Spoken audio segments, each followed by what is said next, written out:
So for all the people that just started tuning in to this, let me run my system down real quick, okay? So we have, sorry, I've been running and my nose is running. So it looks like we have a spider web over here. This is where it all happens. I only got one gutter on the cabin, it's right here. So there's a lot more water I could grab off the other side. I used to, but because it's Vermont and a lot of really harsh winters, a lot of snow, it wrecks the gutters and it also causes ice dams. We never had problems with ice dams here because it's out on the screen and porch, but I pulled it off of that side because I was getting a lot of damming. The snow wasn't shedding. So with the new 16 by 24 shed, I will be putting a nice big gutter on the back and probably 3 more of these ICB totes to capture more rainwater, just in case we need it. We never even use this. So here we go. We are going to come off the gutter. We're going to collect the rain. It's going to go into the leaf eater, which I got to get up there and clean. It's going to come down. It's going to get trapped in our first flush system. Our first flush system, as this slowly goes up, there's a ball inside. The ball is going to get trapped right here and seal off all the first flush. So basically all the bird crap and whatever may be on the roof, it gets dumped from the first, several minutes of the rainstorm. It's going to get trapped in the lower, and there's a drip on the bottom and slowly drips out for the next time it rains. It could do it again. So once that happens, it diverts the water comes over and it gets emptied into this ICB tote. Now on this one here, there is a pool sock, basically a fabric, and it hangs in there, and anything that gets by the leaf eater or the first flush gets caught up into the pool sock, and I change them out once in a while. Now these two tanks are connected. Let me show you how. I have PVC pipe, so they come out the bottom on both sides. PVC pipe connects them both together, and then it runs into the house off of this basic hose from like a washer. Both tanks fill up evenly because they're connected. So as it dumps in here, it fills up the PVC, dumps some in there, and as it rises, it fills up evenly.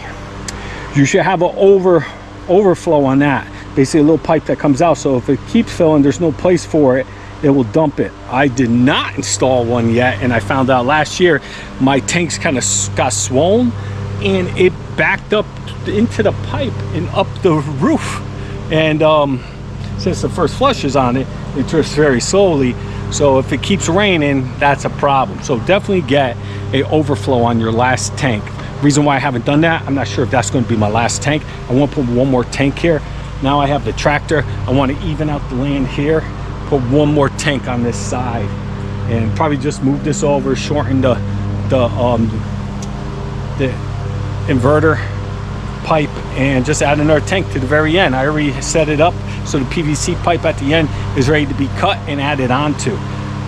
All right, that's done. We're collecting the water. We got the water. We want to use it in the cabin. This is how I did that. Now we do have my very own gray water system. It's a very small system since it's just Jen and I up here. Basically that's hooked up, the very first run, if you look down there, that's hooked up to the kitchen sink, and the second one is hooked up to the shower, so we can take showers. There's a trap on that to seal it all up. Really, there's no waste or anything that goes down there at all. We try to use safe chemicals, and as it comes down, it drops down. This is for in the future if I want to put a sink in the bathroom or to add on to anything. So this is the toilet right here. This is to add on a sink in the future in the bathroom if I do. The toilet is only urine only toilet. We wag bag everything out of here right now, and this year I'm going to build a I already have an outhouse, but I'm going to dig the hole for the outhouse, so all solid waste will be done in the outhouse. Or if it's just Jen and I, and Jen doesn't want to go out to the outhouse because it's cold and there's 2 feet of snow, 3 feet of snow on the ground, we'll wag bag it out of here. Basically, you line the toilet, which in this case is like an RV toilet, with a commode bag that you could buy at Walmart. You know how older people, usually older people, have a commode by their their bed, if they're home being taken care of, so they don't have to go into the bathroom. That's what they do. They put a garbage bag in there, and that's where they use the bathroom. Then they dispose of the garbage bag. Basically, that's what we do here. And once you're done, you come out, you put it in that bucket right there, and at the end of the weekend, I put it into the big heavy-duty garbage bag, and it all goes to the dump. That's how I handle it, but I'm sick and tired of doing that, so I want to dig that outhouse hole soon. So that being said, you're going to come off of here. There's a pipe in the ground right here. You can see the top right here. That is the first stage of my gray water system.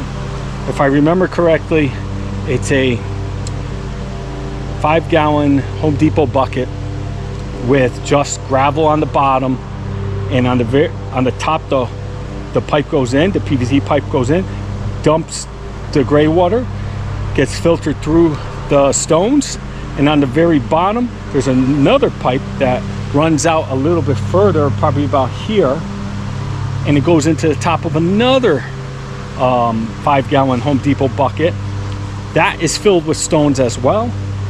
And on the bottom of that one, there's a whole bunch of little drilled holes, so all the water that makes it through the rocks will drain out.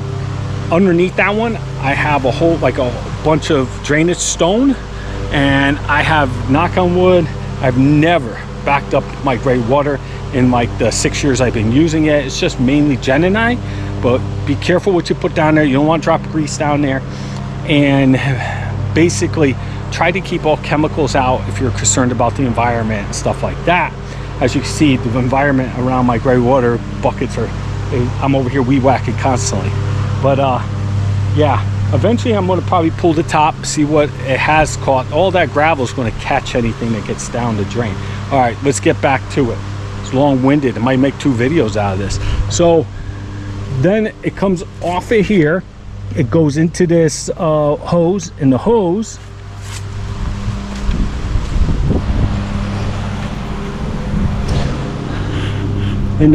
is over there, and it feeds into a spin down filter.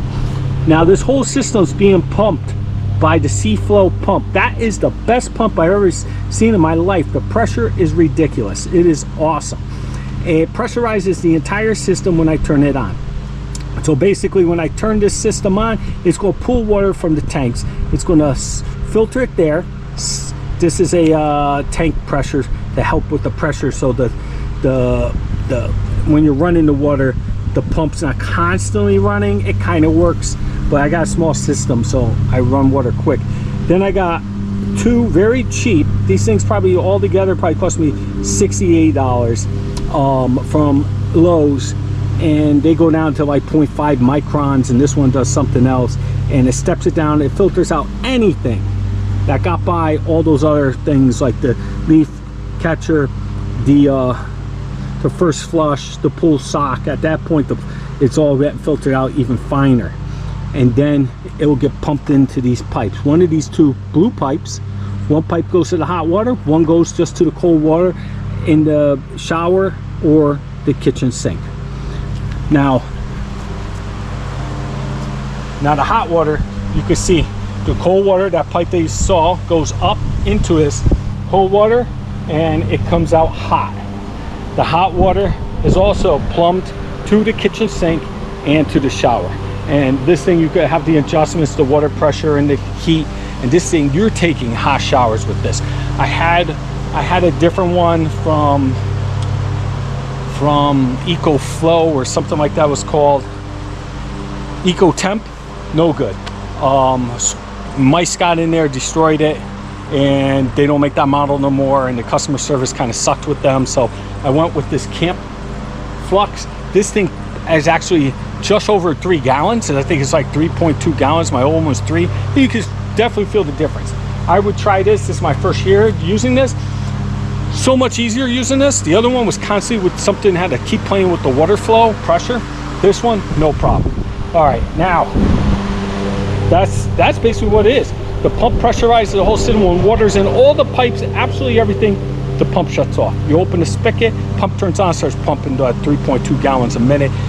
2 to you. Awesome system. Runs off of propane.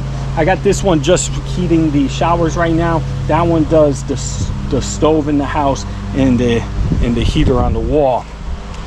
Eventually, I'm gonna combine the two and just put, I got a transfer switch for 230 gallons. We usually go through about 60 gallons a year, maybe a little bit less, maybe a little bit less, but about 60 gallons of propane we go through. But how much we use the heater, how much we use stove, how many showers we take, well, it's different every year. But usually I fill up both 30-pound tanks every year. Now, after that whole thing I just laid out, we are going to try to fix the drips. Now, when it pressurizes, it shuts off, but since it's constantly dripping, every couple minutes the pump turns back on. So that's all you hear, unless you just unplug the pump. That's what we usually do. I have a switch. I don't know if you can see it up there, but it's on a remote. I could take the power off if I need to. So what I'm going to do, there is a leak, I believe, in that filter. I think the washer's just not sitting well. I'm going to take a look, and I'm going to check for other leaks. And I also want to try to add a hose bib on the outside here. This is too thick to cut through. I'm going to just add a little piece of something here, drill it, mount it, and add a hose bib. Having a hose on the cabin is going to be awesome. I always need outside water. All right, let me stop talking, see what I could get done, see if I could fix this. All right, so let me show you what I did here. Look at my close-up. So once again, water comes in right there, goes down the spin down filter, pump is running. It has another little spin down filter here that came with the pump, so I threw it on there. Tank, gotta see if the rubber, let me show you. These rubber looks twisted, so I'm gonna pull that washer out and see if I can straighten it up. Now, these things are only like 20 bucks at Lowe's, and then you buy the filters. This is the filter. You buy different types of filters that go in down to certain microns. So I was looking at the kits, and the kits were like $400, $800. Some come with the UV light, $1,000. You know, for what I'm using it for, I thought, hey, 40 bucks, I'll pick up 2 of these things and really get a good filtration out of it, better than what I would have. And this already goes through several, but I never had a problem with the water smelling, never had the problem with the water have stuff in it while you're in the shower or feel nasty. And I have, you know, showered in the creek or bathed in this creek. The creek is like slimy sometimes, and so this is paradise for living off grid. This stuff is like, people that live off grid will tell you how cool this is compared to like when they first start out. Anyway, so this goes up to the hot water tank, and now it runs into a T and tees off into my hose apron here. I'm gonna put 2 screws in here so it'll stop moving. And I think at that point, I'm gonna assemble everything, run it, see if this is still leaking after I mess with that washer. And I know one of these are leaking, and I'm gonna fix, I think it's the cold water. I'm gonna probably extend this so it's not pulled back so much. I had to cut it back. And if it's the adapter that goes into the hot water heater, I did purchase some of those, so I'll replace that at that time. I'm trying to seal up the leaks today. That's where I'm at. This from my father-in-law. Battery looks like it's going to die because he says I never record anything. He's right. Don't.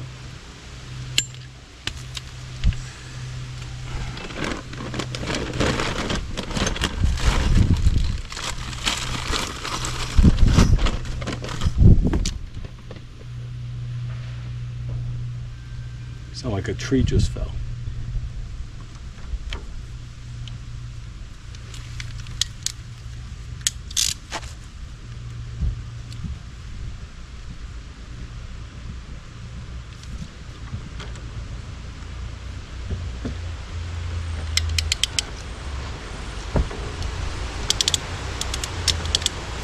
These are, you need a little power to do that. They're a pain in the ass. Hang on. All right, so I did remove the filter, straight piped it, a lot of little clamps and stuff, and now Jen's going to do us the honor and see if the outside spigot, it is a little crooked, folks, I know, but it'll be fun.